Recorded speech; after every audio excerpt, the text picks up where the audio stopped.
And we are back. Thank you for staying with us. Right now we talk, this is the Woman at the Forefront segment, and today we are talking matters mothers, and what we will be tackling is just safeguarding mothers in order for us to have a better future and safeguarding the future. That is the conversation that we will be having. And you know, if we get to look at the numbers, they are very disturbing, and these are the numbers of mortality, deaths, and the amount of babies that get to die while being born. And we'll be getting into that with our guest this morning. Her name is Elizabeth Wamwea, and Elizabeth Wamwea is Mama Namana project lead, St. John's Ambulance Kenya, and she's here to just let us in on what Mama Namana is all about, what they have been doing, the projects they have been undertaking on the same, and what that has been doing for the communities that they have been able to just be in touch with this project. Let's get into that conversation. So Elizabeth, welcome to the show. Thank you very much. It's a pleasure to have you here this morning. And an honor to be here. Yes. And I want us to begin with these numbers, you know, that we had talked about off air. And it's crazy that we have such high mortality rates in Kenya and in Africa as well, not just in Kenya. And most of these cases are preventable. So if you can just get into that and talk to us about the numbers. Okay. Thank you very much. These are the statistics. Every day, within 24 hours, we are losing close to 16 to 18 mothers every day. If we multiply that by 30, that is per month, and you multiply that by the 12 months, we get into a staggering 6,000. And this is actually the reported cases. Now, when we go to our babies, the babies within the 28 days of life, we are losing close to 92 babies per day. Yes. So that is the picture that we have as a country. Yeah. Yes. And it's very worrying, and these numbers should really worry us because they are extremely high. Maybe where exactly is the problem, or where are the gaps that are preventable? Okay. So we have what you call the 3 delay model. One, there's this aspect of the delay in seeking care. Here I am, maybe as Elizabeth. I'm, let's say, a young mother, and I'm wondering, how do I start clinic? Assuming I'm about 19 years, for example, and we know that maybe you don't want to go and sit with other ladies who are much older, so you'll want to say, where is this that I can go that is comfortable for me as a young mother? There's also the aspect of the access because of cost, right? Healthcare, we know, is a work in progress in terms of healthcare financing, in terms of affordability for the mothers. And of course, the third bit is access to quality care. So these are the 3 things that are actually hampering our dear mothers on the same. Yes. Yeah. So when you talk about safeguarding mothers, where should this journey begin? In fact, it should be from before conception. And I'll say that because there are times maybe we've had mothers who have had what we call bad obstetric history, like maybe you've been losing pregnancies frequently. So it means the intervention for this lady has to be different, because the first thing is to have a proper assessment by the gynecologist, by the doctor, and see what is this that is causing this particular issue. So once that is addressed, and you see, most of the time it could be that when the pregnancy gets to a particular gestation, baby is out. So sometimes maybe this lady will need to have more information on maybe possibility of having a stitch to prevent the baby from getting out. And of course, this is after full evaluation by the medics on the same, right? So that is just one of it, right? So this has to start from preconception, and the journey actually starts by the time even the mother is declared pregnant through maybe the strips or any tests. And I can tell you what we call that's what we call the first trimester of pregnancy, which is the toughest. And trust me, access also to care at that particular trimester, which is the most important, is extremely low. Okay. Extremely low. Yeah. Yes. Yeah. And I believe mainly we get to experience this, the mortality rates as we've put them, mainly in those remote areas. That is where maybe we are experiencing more of this. Is that the case? Very true. Yes. It's interesting that as much as at the remote areas we are having mothers die, and mostly the top three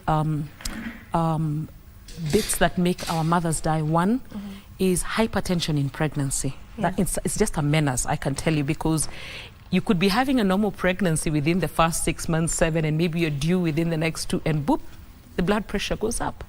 There's the aspect also of bleeding after delivery. That also becomes a challenge. And also, you are at that state when you're pregnant and you have no blood, what we call anemia. So those are one of the top 3 ailments actually that are actually affecting our mothers, and most of the time either causing death immediately, and also causing babies to be born prematurely, and the threshold of them being able even to survive through even when they're in the neonatal unit is again another challenge in itself. Right. All right, we'll get further into that. Now I would like for you to just let us in on the project that is Mama Namana. Wow, Mama Namana is a beautiful story. Mama Namana is a program under St. John's Ambulance Kenya. St. John's Ambulance Kenya has actually been in Kenya for 100 years, right?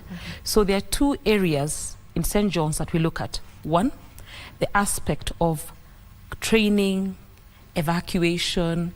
I know mostly people know about the first aid trainings, evacuations whenever there are incidences, and most currently now they also have a project where they're trying to educate people to be just safe on the roads.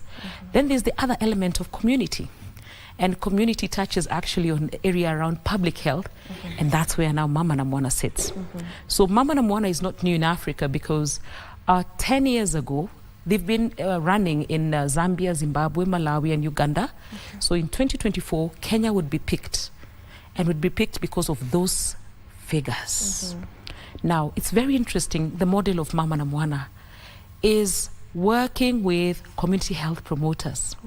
So after we did what we call the assessments in 2024, where we were in Samburu, we were in Kilifi, and also we did the same in Kajiado, last year, 2025, would now commence the project, and the first step we did was to get the buy-in from county level, from national level, who have been very, very supportive, and now working with the community health promoters. So this is basically what we call the real bottom up. So with that, we were able to formulate an easy guide on maternal and child health, like a curricula. This is basically breaking down the purple book, the clinic book, so that our dear community health promoters would understand what are we looking at even as we do the visits. So the beauty about it is that if this is my area as CHP Elizabeth, and maybe I have about, let's say, 100 households, every pregnant mother will come to me or I'll go to them, right? And at that point, what are we doing? We are actually tracking close to 13 indicators. One of them being like what I mentioned about, have you started clinic, right? And of course, there are those we find at advanced pregnancies and have not started. There are those who have young pregnancies at the first trimester, and you find that they're shy, but because of the goodwill with the CHPs, you find that they get confident because they actually even take them to the facility for treatment. So we also look at the aspect of also the number of antenatal visits that are also the mother has to take, which are about 4 of them. We look at the aspect, is the mother tested for HIV? We look at it also. We have a very strong component for male involvement. Yes? And it's so beautiful because the men have really received the program in a big way. They actually, the ones who are saying, they're telling their wives, you know what, please go to so-and-so.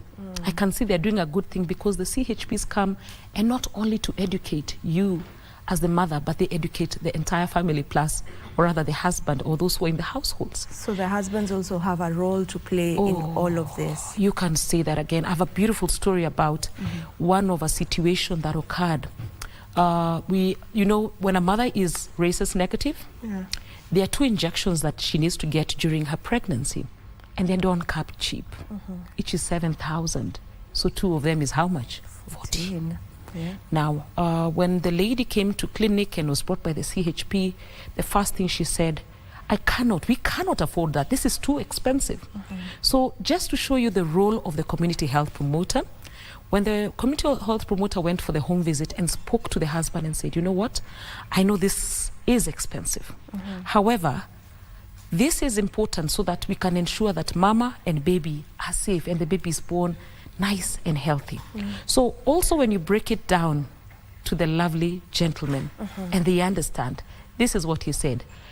Now, since I'm doing kibarua, I'll add another kibarua, and within 2 weeks, I should be able to figure out and ensure that my wife gets this particular injection.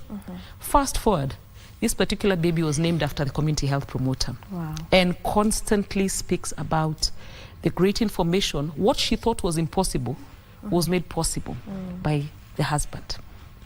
Beautiful story right there. Thank you. And just also showcasing the importance of the CHPs, that's the community health promoters, Yes. and just the role they get to play in our communities. You know, how important they are should not be sidelined. And I feel like now it's also the right time to talk about if we can have more CHPs within our communities. Would that make a great change? You've actually hit the nail on the head, because we need more hands on the ground. You'll find that there are some areas that have got very high population, and maybe there may not be any CHP in that area. So like for us as a program, what we do, we try as much as possible that at the area we have been allocated or that we are working with, we are able to enroll. And most of the time you'll find that there are areas even we have to have more numbers because of the population of the area. So we cannot do without the community health promoter. One, because the element of trust is so important in the community. They know that if CHP, Liz or Vivian is there, this is the person who gives them the right information. And just to add on to that, in our execution of the program, we realize there's also a very large percentage of refugee moms, right? They're coming from East Africa and beyond. And what is happening is that when they get pregnant, they shy off, so that if there's any complication, you know what happens. However, the CHPs are very friendly. So they're even able to know if there's a new person who has come. They'll even assist them. They tell them, by any chance, do you have what you call the mandate or a document that shows you're here? Because in the event you have that bit, what you call the alien ID, they are able to even activate the SHA for you. And when that SHA is activated, it's able to assist this mother during pregnancy, when she's going for her checkups, and delivery. Yes. Where exactly is this project ongoing right now? Okay. Kajiado is extremely vast, and since we are at the pilot phase, and this is like our second year, we are currently in Kajiado North. However, we have a whole strategic plan of the rollout.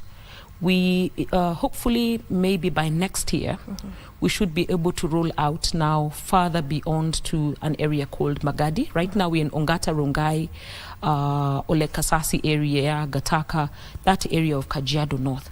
So we want to just continue following the belt through, down Ngong, Matasia, up to Magadi. And then in the next phase now, we go on the other direction of Isinya and Kajiado West.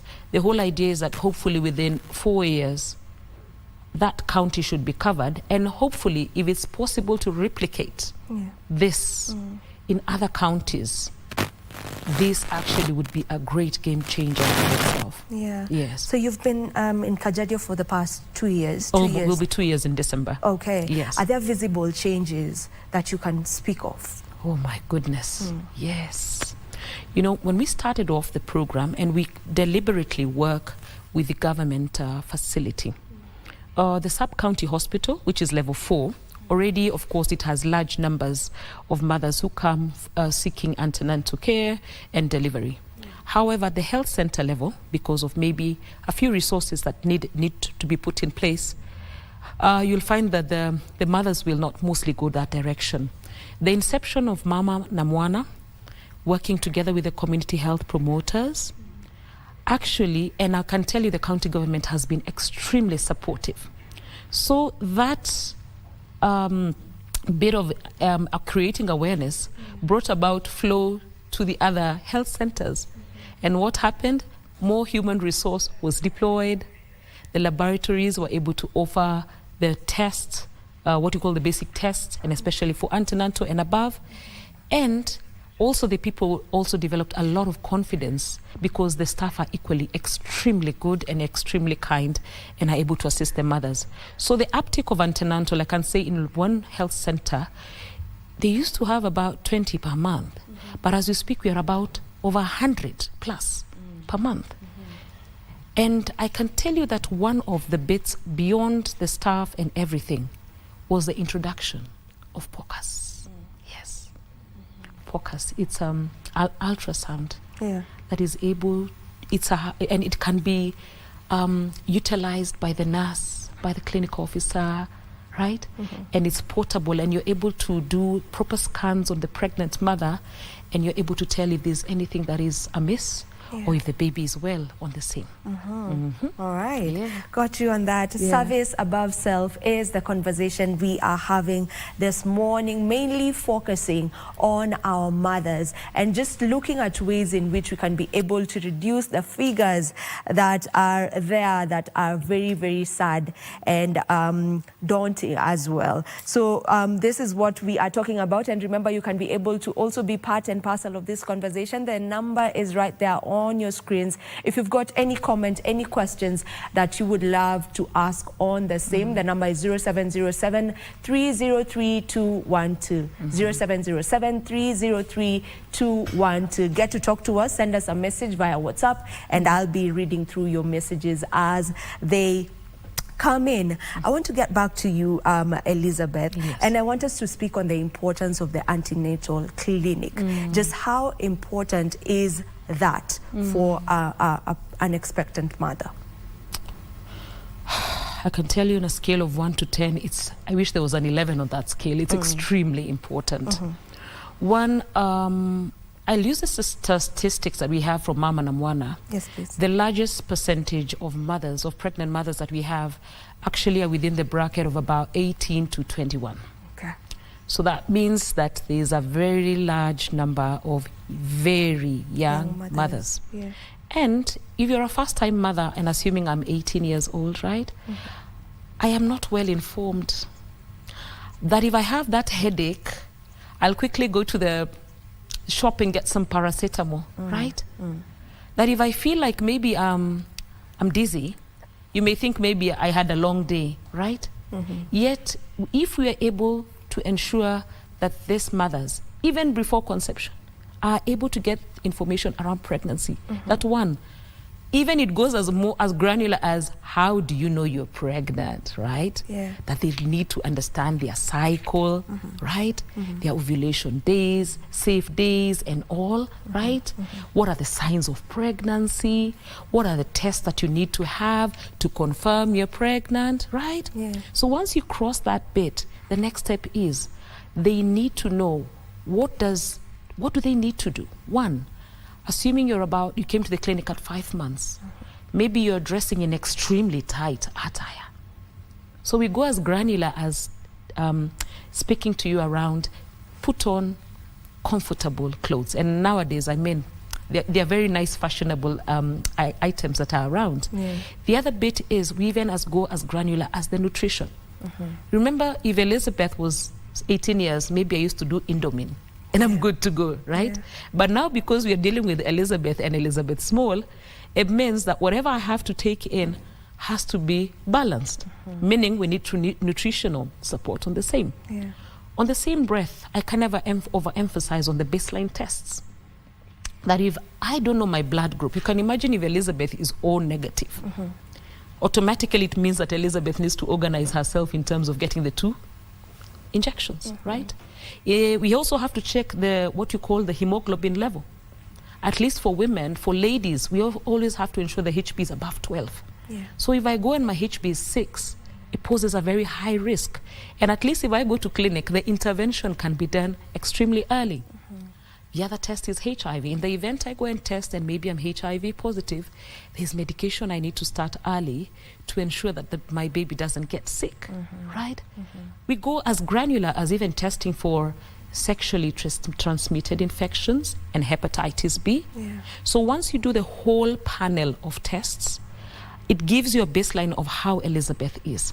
Not forgetting checking the high blood pressure, the blood pressure rather, and the sugar levels, because we have diabetes in pregnancy and we also have hypertension in pregnancy, which I earlier spoke about. That is a great, it's crazy, it's crazy, yes. So once this lovely lady has the baseline, and then not forgetting the scans, right?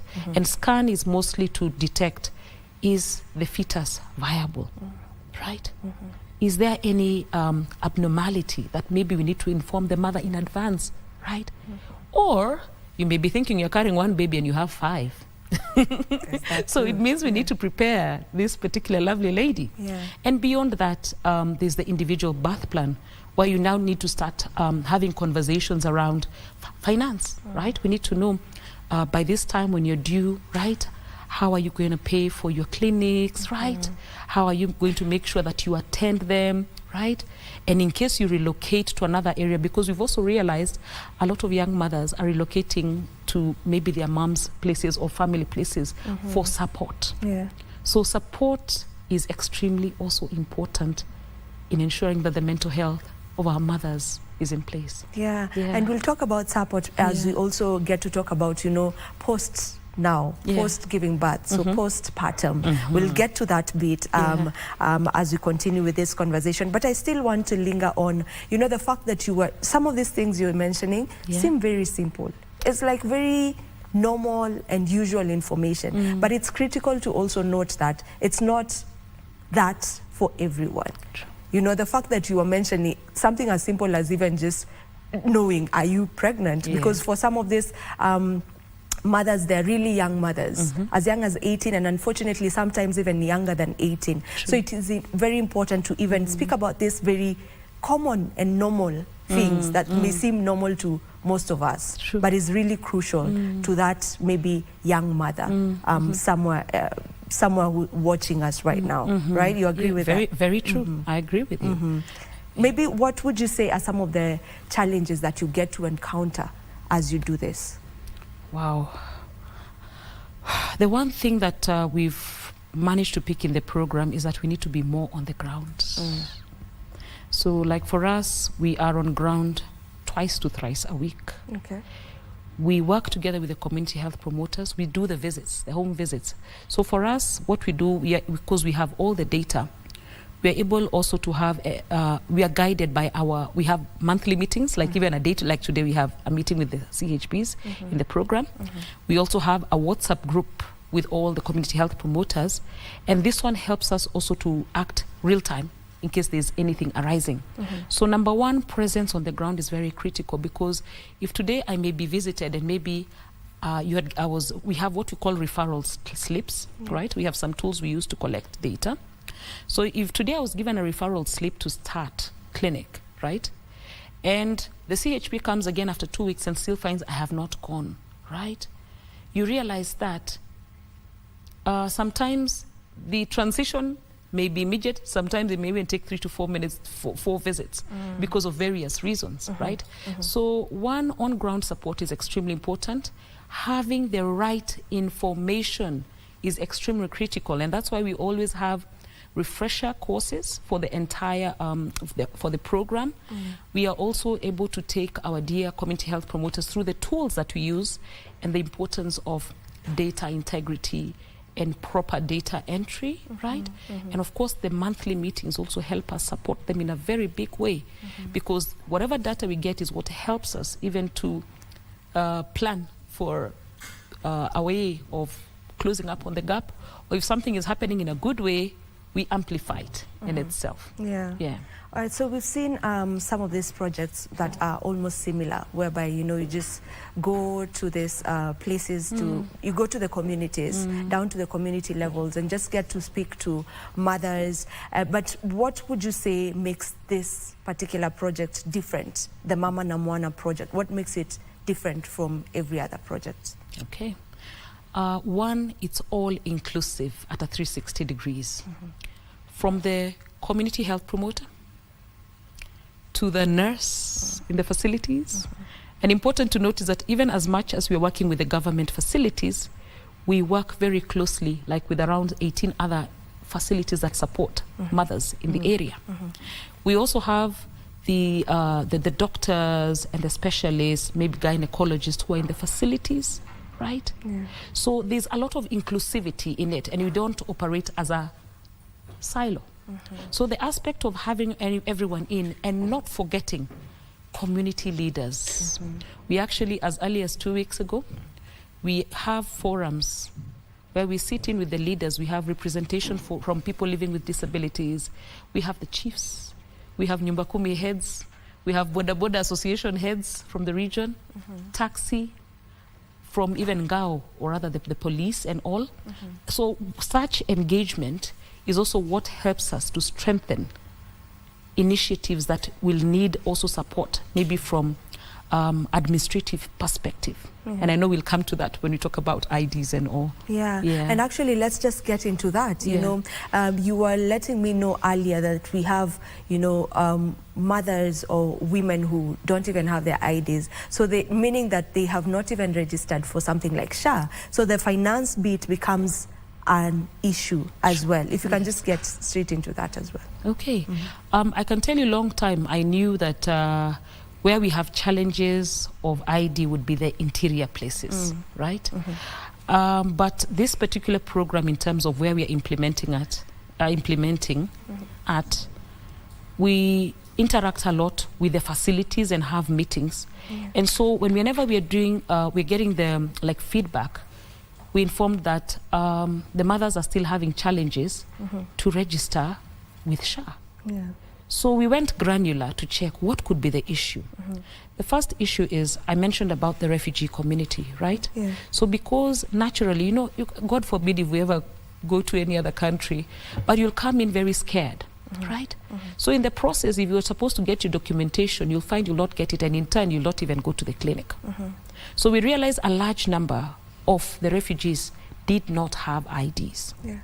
Now, to our own dear Kenyan citizens, our mothers, same picture. You'll find that maybe they had come from a different county, right?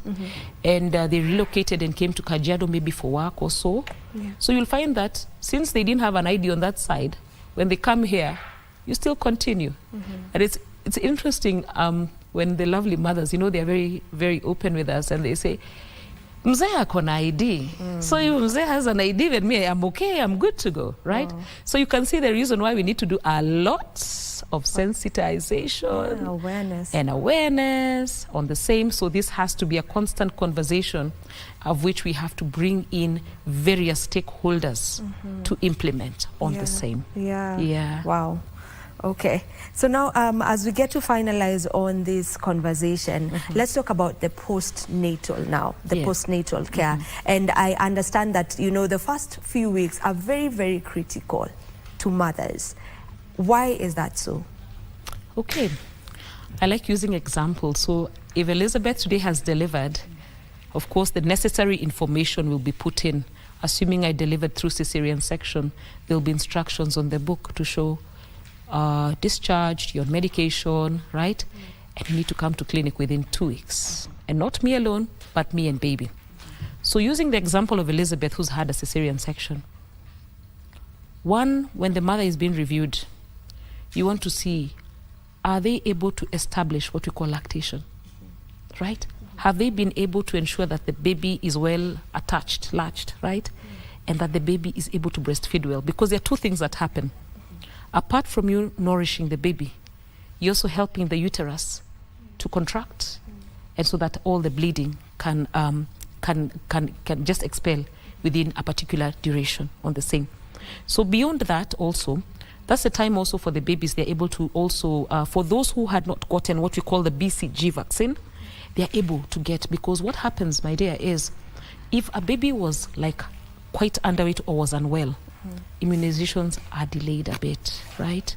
So you'll find some at that time within that duration of 2 weeks, when they come back and maybe baby is now much better, the initiation of that particular vaccine is put in place. Okay. Now, we also have the other category of our dear lovely mothers who may have delivered at home. Right. Yeah. And as we sit here, I look at the statistics of hospital delivery, and I'm proud to say that with Mama Namana, we've moved from last year, we were at about 80. As I speak, the last data we had in June, we were at 98%. Okay. Right? In short, we're ensuring that the mothers are delivering at the facility and not at home. So for that mother who may have delivered at home and who was fished maybe by the CHP along the way, they're able to also start those vaccines and also the checkups to check, are you bleeding normally, right? Because after 2 weeks, you cannot be having a gush of blood. No, it's supposed to go reducing, right? You're also looking at the status of the mother. Is she feeding well? Because if she feeds well, automatically also the baby is okay. Then a very critical proponent on mental health, because you'll find for many it's a lovely thing to have your baby. Maybe you have support. Everyone is just happy, but also there are many who it's tears. Maybe you never planned for that baby, right? Or immediately the baby came, there has been a bit of issues that are arising also in the family, right? So automatically there, you'll find most mothers go into what we call postnatal depression. So you see within those 2 weeks, you're able to capture quite a lot, and that's why we encourage the mothers to come the first 2 weeks, then from there, as the baby comes for immunizations, right? You are also looking at the health of the mother and the baby. When you get to around 5 months, 4 months already, even 3 months, already conversations on, yes, continue breastfeeding, but remember when you get to a particular point, we need to start preparing to wean the baby to other foods. Now that's where the interesting story is when it comes to exclusive breastfeeding. Yes. And you know, something that we rarely talk about, or I would say we overlook, is that part of, you know, postpartum. And specifically when we talk about postpartum depression, it's a conversation that is not really hard. And you know, just to get to speak about what kind of support does, you know, the mother need around that time in order to ensure that they don't sink into the postpartum depression as we finalize. Okay. Most of the time, you as the mother will not even realize you have an issue. It takes somebody else to see and be like, oh, she looks irritable. She's not bonding with her baby. She doesn't want to hold the baby. So most of the time as the mother, you as the, I'll call it a patient for now, you're not cognizant about what is happening. You'll just think it's just being overwhelmed with maybe post-pregnancies and all, right?